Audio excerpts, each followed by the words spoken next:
Good morning, everyone. Happy Thursday. Welcome to the Daily Drop-In Morning Show with the Teach Better team, where we are live every single morning, Monday through Friday at 7 a.m. Eastern. We are so excited to be able to bring you a really good conversation today. It is Thursday, March 3rd, and we have a lot in store. Obviously, our theme will continue this week. We're having conversations around looking at the data in front of us and actually taking action steps, which has been a really valuable dialogue this week. We also, of course, have good news articles and great holidays to celebrate. We've been celebrating a lot of that over the last week or so. We also have proposals open for the Teach Better Conference. We just announced our keynote, and we have a whole lot in store because Tom is here to talk shop with us. So we will be right back. And as we get started, please go fill up your coffee and let's get into a fabulous day.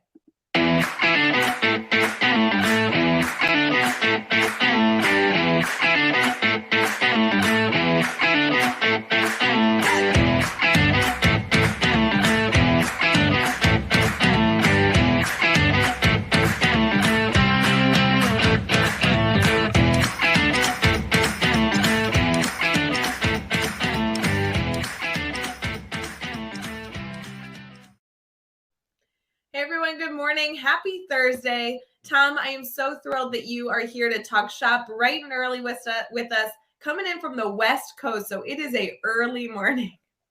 It is indeed, but I tell you what, I'm all energized. I'm ready to roll.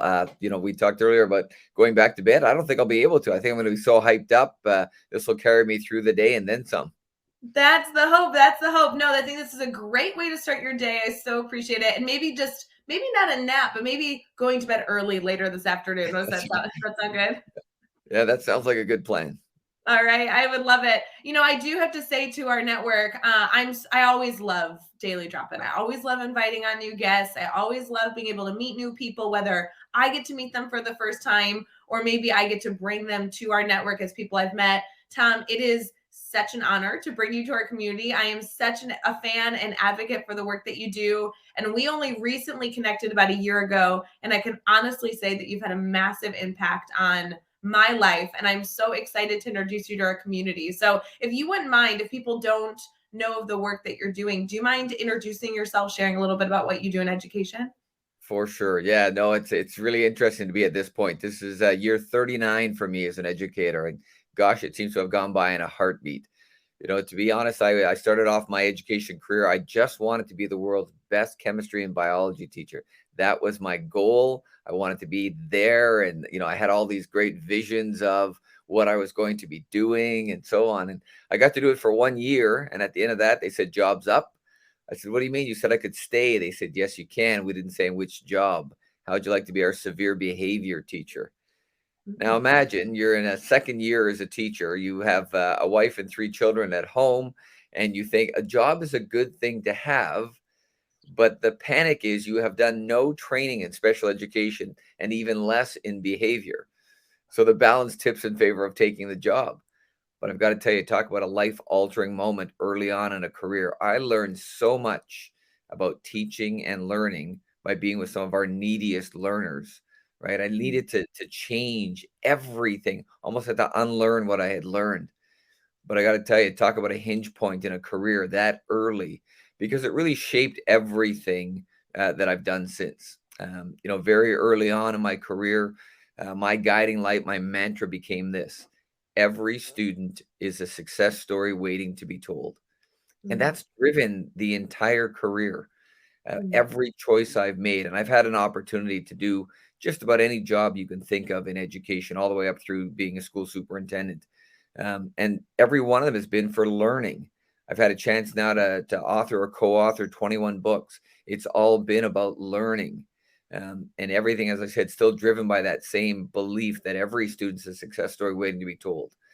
Relationships have been critical, right? You talk about, you and I meeting a year ago, and that changes, again, the course of, because now I've met somebody else who has another skill set and introduces me to a different group of people, and we get to feed off each other. And I think for me, that relationship component, not just with our students, but with our colleagues, with all the people we interact with, again, energizes me. I mean, I just hit my 61st birthday, but I don't feel it, right? In 39 years, I don't feel it. it's still so invigorating to be part of this. And I think that's what keeps me going. Tom, I am so excited to dive into the work that you've done because while I am, constantly following you and the work that you're doing, I know that there's so much more that you give. You are such a generous educator. You're constantly thinking about not only learning, but how you can support others in learning. And I am such an advocate for your mindset and the way that you go about building relationships and fostering learning, because it is something that I think it's so in line with how Teach Better wants to continue to do its work as well. And I just love that this has been something that you've taken on for 39 years and 21 books. Holy moly. Yeah, well, it's been great, as I said, again, the work you've done, connecting people, this whole notion of getting people fired up to start the day. I mean, isn't that what we want? Don't we want everyone arriving just hyped up, like today is going to be the best day we've ever had, right? And I get it. Look, we're all human. We have our frailties. It's tough to be awesome every day, but that should be the objective, right? I don't want to wake up and choose misery because I know if I choose misery, I'll find it Yes. or it'll find me. So I met you a year ago, truly almost exactly a year ago. It was late February. And I connected with you through Alex, who I connected through Greg, all these like great people, right? Educators who connect you with other educators. To add some context to our network here as everyone's waking up and saying good morning to our community. You actually are the one who introduced me to some of the great educators I've learned from this year. Mel and Deb from Influential She is one of my favorite podcasts now, and I'm an active listener. They're part of our podcast network that I met through you and Alex. And actually, Mickey Smith Jr., who our community loves. We have had him in a number of different ways, a part of the Teach Better community. He's a part of our speakers network. We are constantly celebrating finding your sound, which is all about what Mickey's all about. And our community just eats him up. And truly, you are the one who introduced me to him so we could bring him into our network. So, and there's been more than that. I mean, the connections are endless. I really appreciate you. And I think our community owes you a very special thank you for all that you've contributed thus far and will contribute. It's so exciting. No, that's just great. And you mentioned some of the names, and yeah, that's it. This opportunity, as I said, there's still so much learning. I've got so much more learning to do. I have a daughter who's in her 5th year of teaching. I get to learn from her because she's doing some things that I never thought to do. Right. And so we can pick each other's brains and share some ideas. You mentioned Greg Wolcott. Greg's been a great friend for 7 or 8 years now. And I've had the chance to go in and work with his district and see some things that are happening. And again, Yeah. learn some more. Really and truly, when I think about the writing opportunities I've had, I got to tell you, I think I ran out of my smarts halfway through the first book.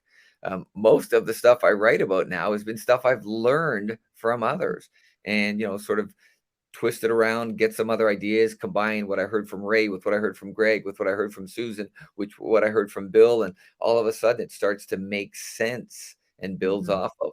And then people read it and they feed back to me, and it's like, wow, I hadn't thought of that. Maybe that's what we should be looking at next.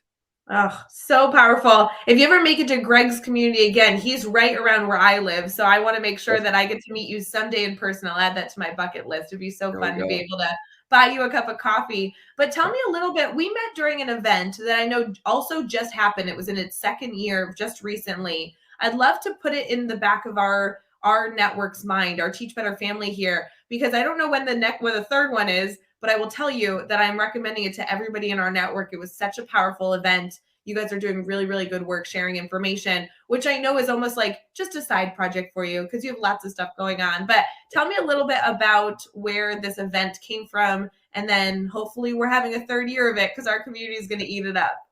For sure. Yeah. No, a friend of mine, Alex Kajitani, former California Teacher of the Year. We had met each other at some previous events, similar to, a lot of our colleagues. We meet, we talk, we find out we have some connections. Alex and I stayed in touch. We kept thinking about what can we do differently. And so we came in on this notion of doing what we're calling our Saturday summits. And the Saturday Summit follows a format. We have 7 presenters, 7, addresses given during the day. Each person only gets a half hour. So you really got to be on point. You really got to be on your message because in that half hour, we want you to leave some time for questions. So you're probably down to 20 minutes of content. Yeah. That's a big stretch for a lot of our colleagues to get their message across in 20 minutes. We have a couple of panels. That's what you served on last year. We had a social media panel where people got to hear about the brilliant work you're doing, this network, the Teach Better team, how that could add value to them. And we know a lot of people who listened that day started tuning in and becoming part of. So we do those. We've got 4 or 5 of them during the year. We just did the Education Speaker Summit, which was the one you were involved in. The next big one we have is coming up in August. It's the New Teacher Summit, and it's geared all towards new teachers. We anticipate we're going to have over 1,000 members. National University has stepped up to say, hey, they will sponsor the event. As a result of that, we're making it free. I mean, I don't know how many things you can get for free, and you know the quality that will be on. So we're anticipating, 1,000 plus colleagues joining us. It's always on a Saturday because we know how busy people are. Much as we hate folks having to give up a Saturday, we've just found it's a challenge to get substitute teachers in during the week, etc. So the Saturday Summit, get them all hyped up, get them fired up, and turn back to what can we do next. The way you do events, it's worth a Saturday. I mean, truly, like the energy that comes, the collaboration that happens. I'd give up a Saturday. Can I, as a I've been in the field for about a decade. Can I come to the new teacher? Am I still considered a new teacher? Absolutely. Yeah, absolutely. We've had a number of people say, "Hey, but can I?" Absolutely, because again, as I said, I'm a 39-year teacher. I know when I go to that, I'm going to learn from I the know. people that are presenting. I'm going to learn from some of these new colleagues who are going to throw out some things, and I'm going to think, "Wow, you're doing that? Never thought to do that." Right? So Yeah, I I've anticipate officially we'll get lots. Yeah, I officially have decided everybody listening here, whether you're watching as we're streaming live on Facebook, YouTube, Twitter, Twitch, or LinkedIn, or if you're listening to us after the fact on Teach Better Talk podcast, we're all new teachers. I would love for us all to be a part of that. And the Exactly. education summit that I was a part of, that's to support educators that want to get into speaking at conferences, Yeah. consulting with districts. I mean, a lot of our network finds a passion for wanting to get into that space. Friends, this was a incredible amount of information and knowledge to be able to enter into that type of community. So that's also, again, maybe next year, but another one to recommend. Yeah, no, and we had people who found their voice in terms of writing. So we had a number of really cool part. We had people coming back from last year who said, "Hey, here's what I've done." 3 or 4 people had written their first books. People who dabbled in this whole notion of podcasting, and people who had thought, "Okay, I'm just going to start writing a blog post." Right? Amazing, and again, so much energy and so much creativity that exists in our profession, and people finding their voice in a variety of ways was pretty fabulous. Tom, I am so excited that you are on the show. I'm thrilled that we get a lot longer in the show to be able to dive into all the things that you're doing. But I really just do appreciate your constant commitment to Yeah. connecting people and getting real content out there because we are all dedicated to learning. So incredibly powerful. I do want to say good morning to everybody here. Thank you for slowly waking up for us. We know it's bright and early as Tom and I are on the central time zone and West Coast time zone. We are very aware that it is early for all of you, but we're thrilled to be able to bring you some good dialogue and be a part of getting your day started. Tom, before we transition here, it's Thursday. We're going to head into a segment we call Brainstorm Bank, which is an opportunity that we kind of open up to our community and say, hey, is there any way for us to brainstorm with you? Do you have any questions we can discuss? This is also when we get into our weekly theme. And I know you specifically are an expert in trauma that I would love to dive into and support our community and ensuring that we are doing everything we can for our students that are experiencing trauma. Before we do all that, though, we do have a moment every morning where we like to take a little inventory of what we are grateful for. Shout out to Happy Feed, which is an app that we love to support. It's a free app that we encourage all teachers, all educators in our community to utilize, where they can document a moment of gratitude. What I really love about this, Tom, is there's a lot of ways to document gratitude in the world. We like this one right now because it's kind of fun to be able to revisit these memories. The app has a feature where you can shake your phone and it will give you a random memory back in the day that you've submitted that you can revisit and have some chuckles about. And so obviously under your daily drop-in, we're trying to kind of curate our list of things that we're grateful for so we can go back and revisit this over the years. Tom, if I had to ask you, something that you are grateful for, maybe something that comes to mind, what would that be this morning? Oh boy, one of the greatest joys of my life is being a grandpa, right? So Oh, yesterday, grandson Bodie came over, and Bodie he's 5 years old, so he's still in preschool, but he's ready to start kindergarten. Just fabulous. He is already as a 5-year-old become very creative in terms of telling what he calls his Pete and Joe stories, and he just randomly makes up these fabulous Pete and Joe stories, and he'll just start riffing on Pete and Joe and tell you stories. Yesterday, I was working with another district, and he loves to come in when I am Zooming with people, and he'll GI Joe crawl across the floor and be looking up every once in a while and say, "Grandpa, can they see me? Can they see me?" And so every time when I get a little down, I get this mental picture of Bodie crawling across the floor just because he wants to be close, right? So, I yeah, love that. listen, it's a fabulous idea that every day we have something to be grateful for, right? Absolutely. Every day there exists some positive.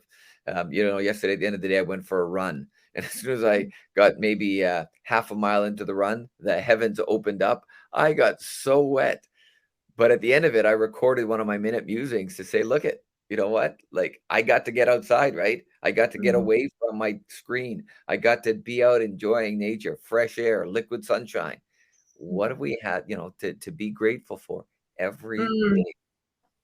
Such a good reminder and a great recommendation from a former guest on Daily Drop In who uses this app. And it's so fun to be able to kind of document along with our community here. I know so often we talk about this moment of gratitude here on the Daily Drop In, and we have members of our community commenting like, "Oh, I'm on day 21. I'm on day 4, getting ready to document these moments of gratitude." So it's always fun to be able to take those intentional moments. And for me, a lot of this appreciation for gratitude was always something I understood, but it was something that I never knew how to turn into an intentional moment in my day. I really value any application, although we love to celebrate Happy Feed here. Any application that allows us to revisit those memories to me gives us a great action step because now it's not only about gratitude, it's not only about this action step of looking at an idea and actually doing something with it, but then being able to revisit these moments of success always is a feel good for me. Yeah, and you know what? Listen, we all know we can anticipate we're going to go through some hard spots. I need those recollections. I need those memories. I need something to get me through right now because it is that low point, right? And it's not always just a cup of coffee. Sometimes that helps. That silly TV commercial where somebody comes up and gives you a Snickers bar. I'd love it. Look, I'm not opposed to receiving chocolate, but it doesn't always work. But having that memory, having that capacity to go back to dig in and say, wait a minute now, what put a smile on my face last Thursday? Oh, that's right. It was when I got to spend some time with Rae and we hung out with a bunch of colleagues and right. I love it. Tom, we're going to transition here into our brainstorm bank. We'll be right back.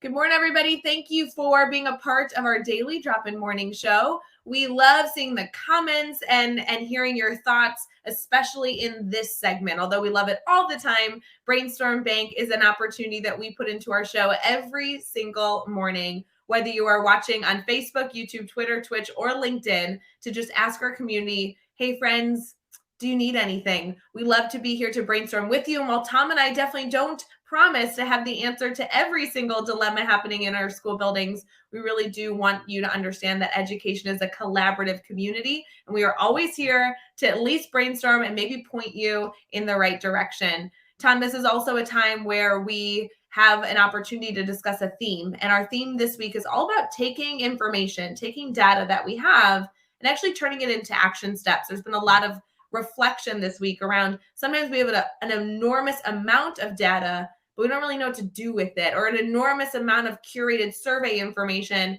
that nobody actually takes into change. And so, with your background in supporting educators to better support students in trauma, I can only imagine that you have looked through a lot of data and actually helped students and families and teachers make this transition into action steps to overcome that. Tell me a little about that. Yeah, no, I appreciate what you're saying, and I think we got to dial it right back to the very basic essence, and that is this: we do have tons of evidence on every kid in our schools today. Mhm. So, the primary question I think we have to ask ourselves as colleagues is this: are you gathering evidence to Mhm. make plans, or are you gathering evidence to make excuses? And I think Ooh. when it starts to stray into making excuses, oh, that's why Tommy can't read. He comes from, right? No, no. Look, I understand. If you're a kindergarten teacher and on day one of class, you hold up a book and that's the first time a child's seen a book, I get that it's harder to make that child a proficient reader. I don't Mhm. believe it's impossible to. We Mhm. have evidence. What do we do with that evidence? Right? If Mhm. all we're going to do with the evidence is make excuses, start to put labels on kids, right? Go back to my mantra: every student's a success story waiting to be told. I Mhm. happen to believe every kid has a unique talent, a unique gift that will allow them to make a valuable, viable adult contribution. So when we start to look at any area, and as I was sharing with you earlier, doing a lot of work right now on trauma, Mhm. not because of the pandemic. Let's be clear. Trauma was occurring long before, will occur long after. We know we've got world events going on right now that are trauma inducing. I did a Mhm. webinar the other day on trauma sensitive instruction, the new book, and I had a colleague joining from the Ukraine, a high school principal, and we engaged in a bit of a back chat, and I was trying to offer my support, and he was saying, do you have some specific ideas for what to do as a result of the trauma of war? And it's like, wow, right? But that Mhm. reach out. So what do we know? We have evidence. What's the evidence telling us? Things that we need to do. So when it comes to something like trauma, we know that kids are experiencing uniqueness.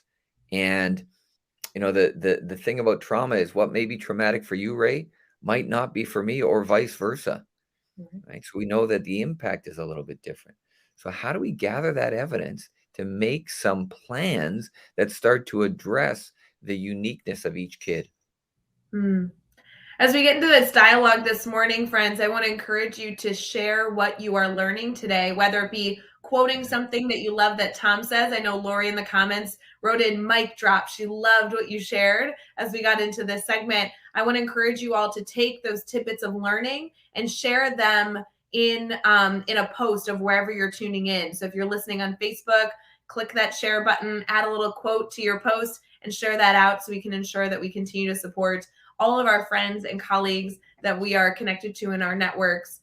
Tom, I know that I want to get into some actionable suggestions that you have for people that are all across the world striving to support students, but I want to hear a little bit more about why this became a passion space for you. Obviously, you were asked to serve in a classroom that you felt ill prepared for, but why Yeah. was this something that you stayed in? You could have looked for another job your third year of teaching and not looked back and continue to be a chemistry fan in the high school space.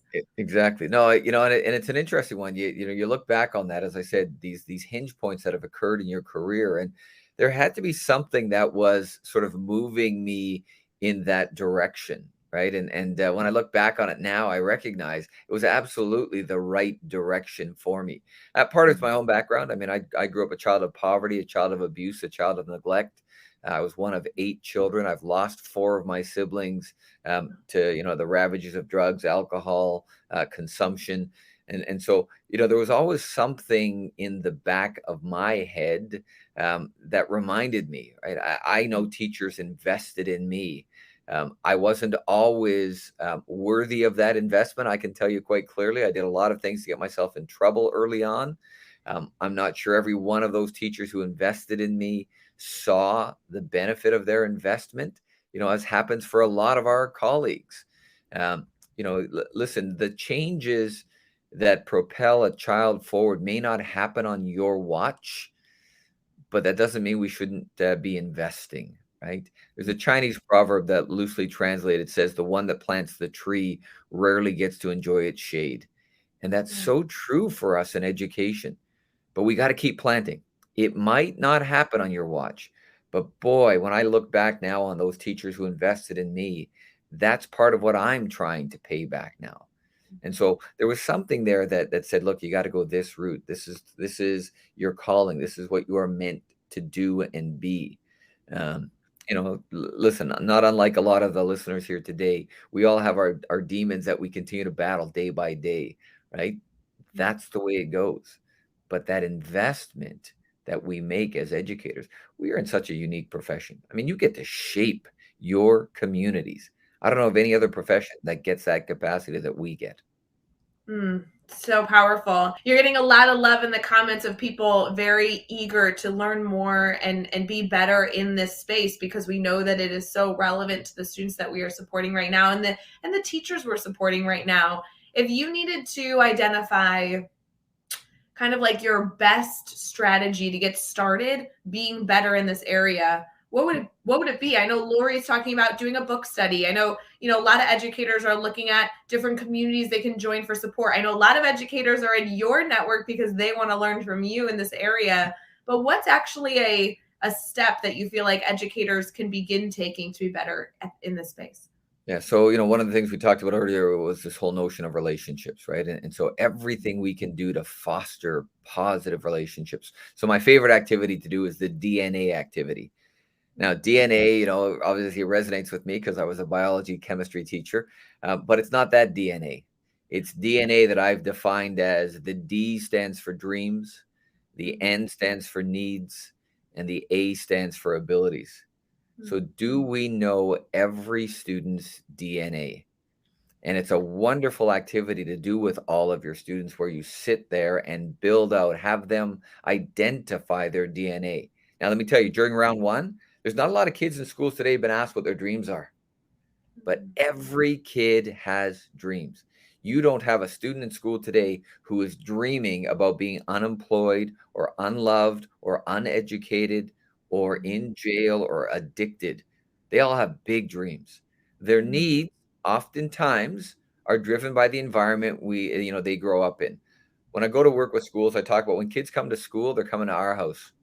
It's the only house over which we have control over. Let's stop lamenting what's going on in the other house they live in. Let's stop setting up that conflict. So their needs sometimes could be driven by the other house they live in. But when they come to our house, we're prepared to guarantee there'll be a reader and a writer and a mathematician and a self-regulator. They'll learn about their special talents, unique gifts. So their needs start to drive. And then the abilities, it's amazing the abilities kids have, right? As unique as the kids themselves. I watched the Summer Olympics and I was fascinated by the women's skateboarding, where the podium was populated by two 14-year-olds and a 16-year-old. Kids in school today who are the best in the world, right? So we talk about abilities. My goodness, every kid has it. So do you know every kid's DNA, their dreams, their needs, their abilities? I'm working with some schools now, and I've got probably, over 1,000 schools now doing this. Some schools I've been working with for a number of years, they've kept the students' DNA in a portfolio longitudinally. So I got Ray's DNA when she was in kindergarten, then in grade 1, then in grade 2, then in grade 3. And how have things changed? And by the way, as a group of adults impacting that kid's life, what have we done to shift some of their DNA? Why is it that little Tom is now interested in science? Oh, because we did a little unit on and he got fascinated by, right? I've got some schools that have kept it now. When the kid transitions to the next school, they're giving them their DNA book. So they've got their 6 years of elementary school. They're going up to the middle school with their DNA book. Let's keep it going, right? So to me, that's a great takeaway activity. Really easy to do. We can do it during the course of the year. We can continue to reference it to see how today's learning shifted your DNA, right? Yeah. I am such a fan of those suggestions that truly we can take today and do Yeah. them later in our classrooms, or plan a very special opportunity for us to do it later this week. I would love to challenge our family here to consider doing this DNA test with students. You're getting a lot of green hearts, Tom, and green hearts in our community means that people are appreciate what you're saying, advocating for the work that you're doing, and there is a lot of green hearts going in and talking about the passion of deciding to do a DNA test on students. I think this is such a easy and simple activity that can develop into such a powerful discussion here. I think that's so incredible. If anyone willing this morning is listening, thinking through their DNA of students, I'd love to hear about people's own DNA. Even if you just want to share of the DNA components, maybe just the D this morning, trying to share a component of your dreams. But love seeing that people are really resonating with an action step that does not seem overwhelming, but seems incredibly useful for us to better serve our students, Tom. So Yeah. powerful. No, Ray, and you've just hit on something. The other thing I've done with a lot of schools is, so for the adults, what's your DNA? Yes. We start to view ourselves through the roles we play.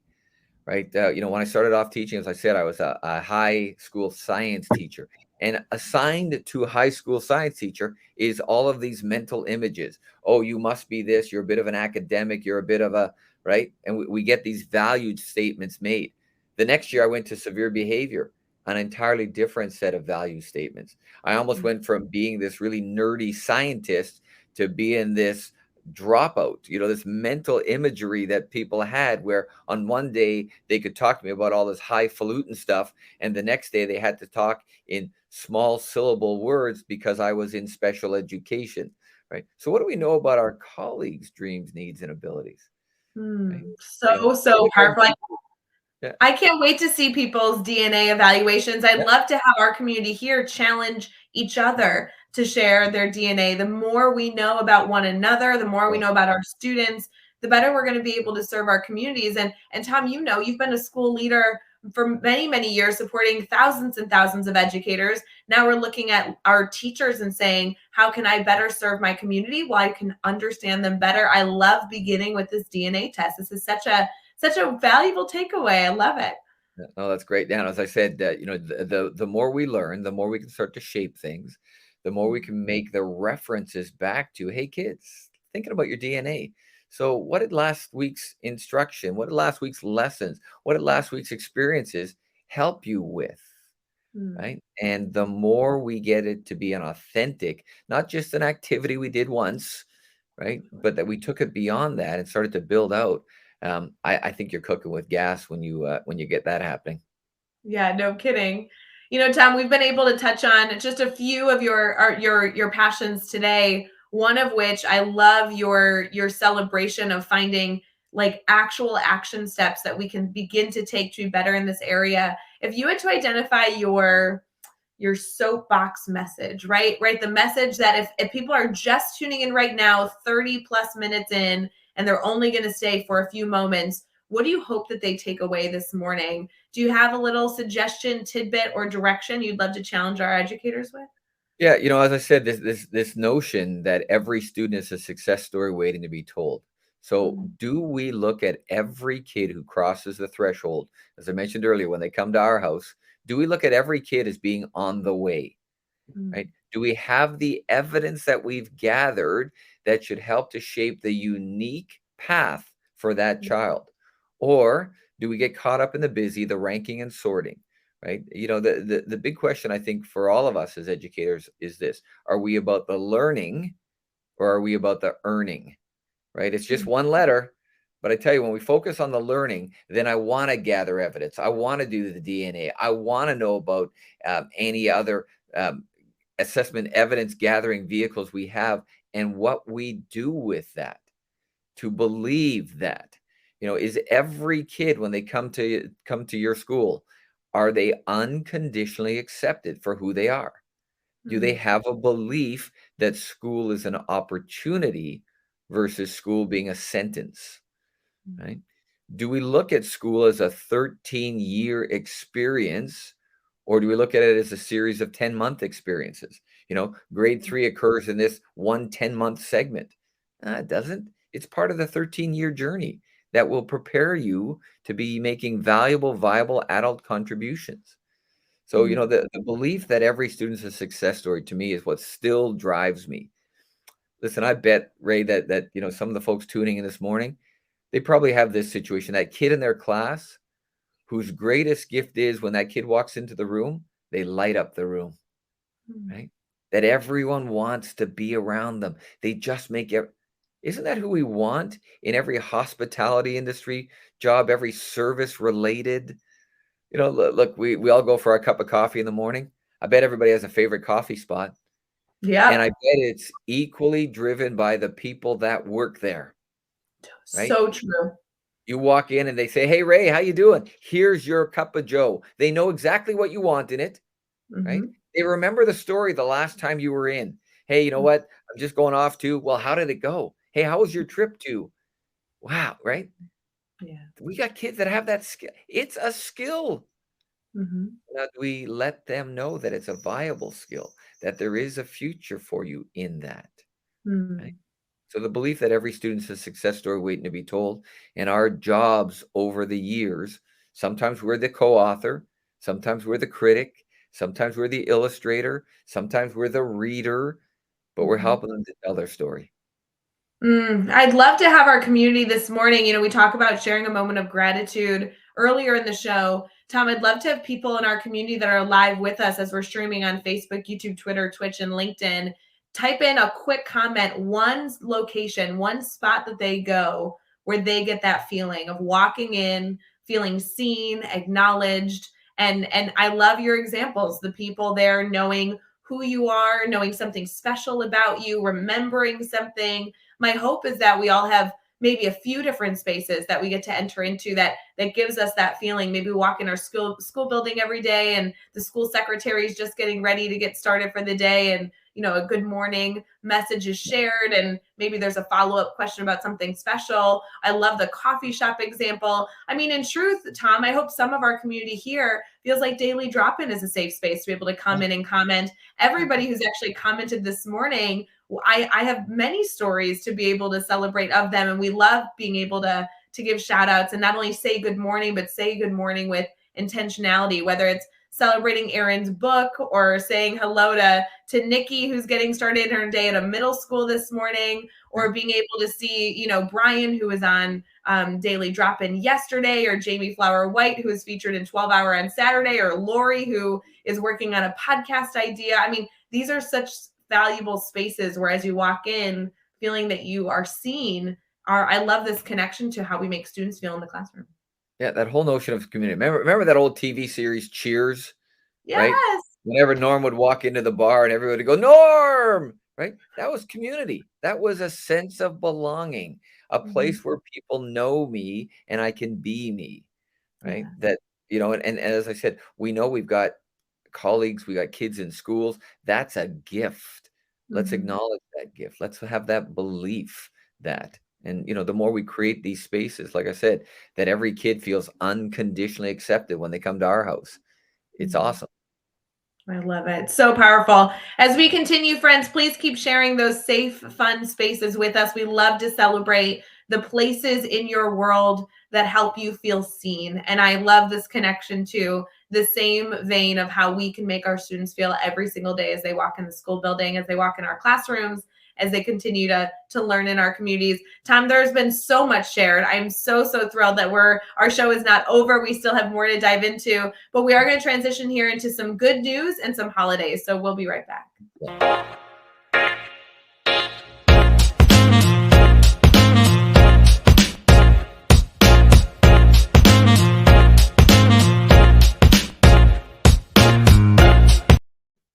Good morning, everyone. If you are just tuning into the Daily Drop-In this morning, 40 minutes in, we want to say good morning. We appreciate you. And you've missed a lot. So if you go back, make sure after the live show, whether you're listening on Teach Better Talk podcast, please subscribe, rate, and review so we can continue to reach more listeners. Or if you're just catching this after the fact on YouTube, or maybe it was shared somewhere on Twitter or Facebook or LinkedIn, we appreciate that you're here. We love that you're tuning in with us. And there has been some major takeaways with some great suggestions on things that we can do today to be better in education, to be better for our students, and to just be a better learner. So thank you to those of you who are choosing to tune in and take some action steps, not only to be a consumer, but an active learner in this experience. Tom, you have shared so much with us thus far. I would love to celebrate a little bit with some good news and some holidays. Are you willing to celebrate some holidays with us? Absolutely. Always good to celebrate holidays. March has been a heavy month thus far. We are 3 days in, and the holidays are in abundance. The opportunities we have to celebrate are great. Have you had anything major to celebrate, or maybe today we'll have a new suggestion for you? No, I'm looking forward to the suggestions. Obviously, we're all getting geared up for St. Patrick's Day, but Yes. that's a separate little sort of going forward. But yeah, no, I'm looking forward to hearing more. I love it. Here in our community, I know we have a lot of birthdays going on. Actually, our Teach Better birthday, we are turning 7 years old is later this month. We'll be releasing some special details next week about all that fun. But here in the Teach Better community, we're celebrating that proposals are open for educators to share their voice at the Teach Better conference. That is something that you can all learn more about at teachbetterconference.com to be able to share your ideas. Tom, there are also some wacky holidays going on, one of which that I know everybody, I'm sure, doesn't really think much about. But today is the national day to celebrate that some of our pets have thumbs. I don't know that that would be a holiday I would know to celebrate. No, I feel bad. I didn't get a card. I know. Had we known, we could have gotten something to Yeah, celebrate. The pictures of a dog holding up his paw. And dogs do have thumbs, but just a little bit of a different thumb than I'm used to. But yes, still worth celebrating. we'll It's also celebrate. World. It's also World Wildlife Day. It's celebrating the many flavors of ice cream day. It's also Canadian Bacon Day. Tom, are you a fan of Canadian bacon? Listen, and up here in Canada, come on, that's one of our staples. So I think I'm going to have to make sure that's featured on my breakfast this morning. Exactly. I want to challenge each and every one of you, regardless of where you're located in the world, get some Canadian bacon. Why not? For those of you who those of you who eat pork, it's a perfect way to get your little dose of bacon this morning. I love it. It's also Japan Dolls Festival today. So for those of you who have members in your community who might be celebrating, that would be a wonderful one to learn more about. It's also it's also National Anthem Day. So those in the US celebrating the national anthem would be something special. National Cold Cuts Day, National Day of Hospitality, and I Want You to Be Happy Day. What a good day to celebrate. That's an awesome day. I love it. It I find it continues. interesting that Go ahead. National I Want You to Be Happy Day is also on the same day as the ice cream day because I think those two really fit well together. I mean, if you get me ice cream, I guarantee you I'll be happy. I totally agree. It also lands on Peach Blossom Day, which is a beautiful flower. I think flowers make us happy too. I just think these all go together quite Yeah. well. There are so many other holidays today, including World Hearing Day. If you are somebody that is eager to celebrate holidays, these could be good opportunities to bring them as fun facts to your students, as fun facts to your colleagues to continue to foster good discussion and relationships. So, plenty to celebrate this morning. In addition, we also have a good news article. And Tom, we use these good news articles to build us up throughout our day, or even to bring them to our colleagues and students as kind of fun facts. I really appreciated this one with everything going on in the world today. I thought this was such an interesting little bit of information. It says here in the headline, knowing a bit about the personal information about your neighborhood police officers reduces crime by almost 10% alone. So a simple social experiment that was created by a psychologist in a few different communities, especially in New York City's, looked into the correlation about our neighborhoods knowing more about our police officers on a personal level actually reduced our crime rate by almost 10% in every community that the study was conducted in. And it says a secret to this is obviously being able to earn respect and knowing the humanity behind the incredible work being done in our police departments. That they were looking at a number of different communities in New York, and they were able to sustain this survey as they continue to curate this data and wanting to find more ways for our communities to be in partnership with our police stations. What are your thoughts on that, Tom? Well, I think it really speaks to this whole notion of connection, right? And the more we connect, the more we find out about each other. Mhm. Listen, it's the same thing for us in schools, right? I have yet to meet a kid who's connected who disappoints. So Hmm. why is it that the child in Ray's class will bust through walls to perform for Ray, the teacher, but comes to Tom's class and Tom just harps on the kid's deficits, right? The kid who likes to doodle in class drives me crazy and you're fascinated by it. Well, no small wonder when the kid comes to your class, they can't wait to arrive there. And by the way, it has little to do with content. It has to do with the human relationship. So not surprising that if we start to humanize police officers, that we see them as people rather than as a role, that it breaks down that barrier. It's the same thing for us in schools. When we start to see, I've taken the toughest kids in grade 6 and I've had them become reading buddies for the kindergarten kids. You know Mhm. what the kindergarten kid sees? They see their reading buddy. They don't see the tough kid who causes grief in the school, right? Mm. We've got to try and break through, humanize those relationships and make those connections. I think that's what that's speaking to for me. So powerful. And so whether we do this at a classroom level, a building level, a neighborhood level, a community level, being aware of those around you, those who support and live in our communities, I think is so important. I love this emphasis of relationships. I think it goes along with so many things we've already discussed, but I know personally moving into a new neighborhood over the last year or so, it's been incredible getting to know the many types of people that live in my community and being able to be thankful for all that they contribute. I'm very fortunate to live right next door to an incredible police officer in my community, and her dedication and mindset and love for wanting to keep everybody in the safest environment possible, I think is just so admirable. I love this mission, and maybe a little bit of a challenge this morning, that if you're not aware of your local police department or anybody else that is servicing your community, this is an opportunity to foster that relationship. So Yeah, important. and you're right, Ray. I think it's every role, right? The person who comes and collects your trash in the morning. What do you know about them? Would you stop and Yes. say good morning to them? We've got some neighbors here in my little neighborhood. I live in a very small community, but Mhm. some of the neighbors will leave a can of soda on the top of their trash bin, right? And you could just, well, these are people too, right? They're doing a different job in our communities. You want to talk about important jobs? Be in a town when there's a garbage strike on. We know who's important, right? Yes. We honor and acknowledge all the different people. So as much as I love to receive that Mhm. great good morning greeting when I go to the coffee shop, I've also got Mhm. to be conscious of the fact I should be delivering those as well, right?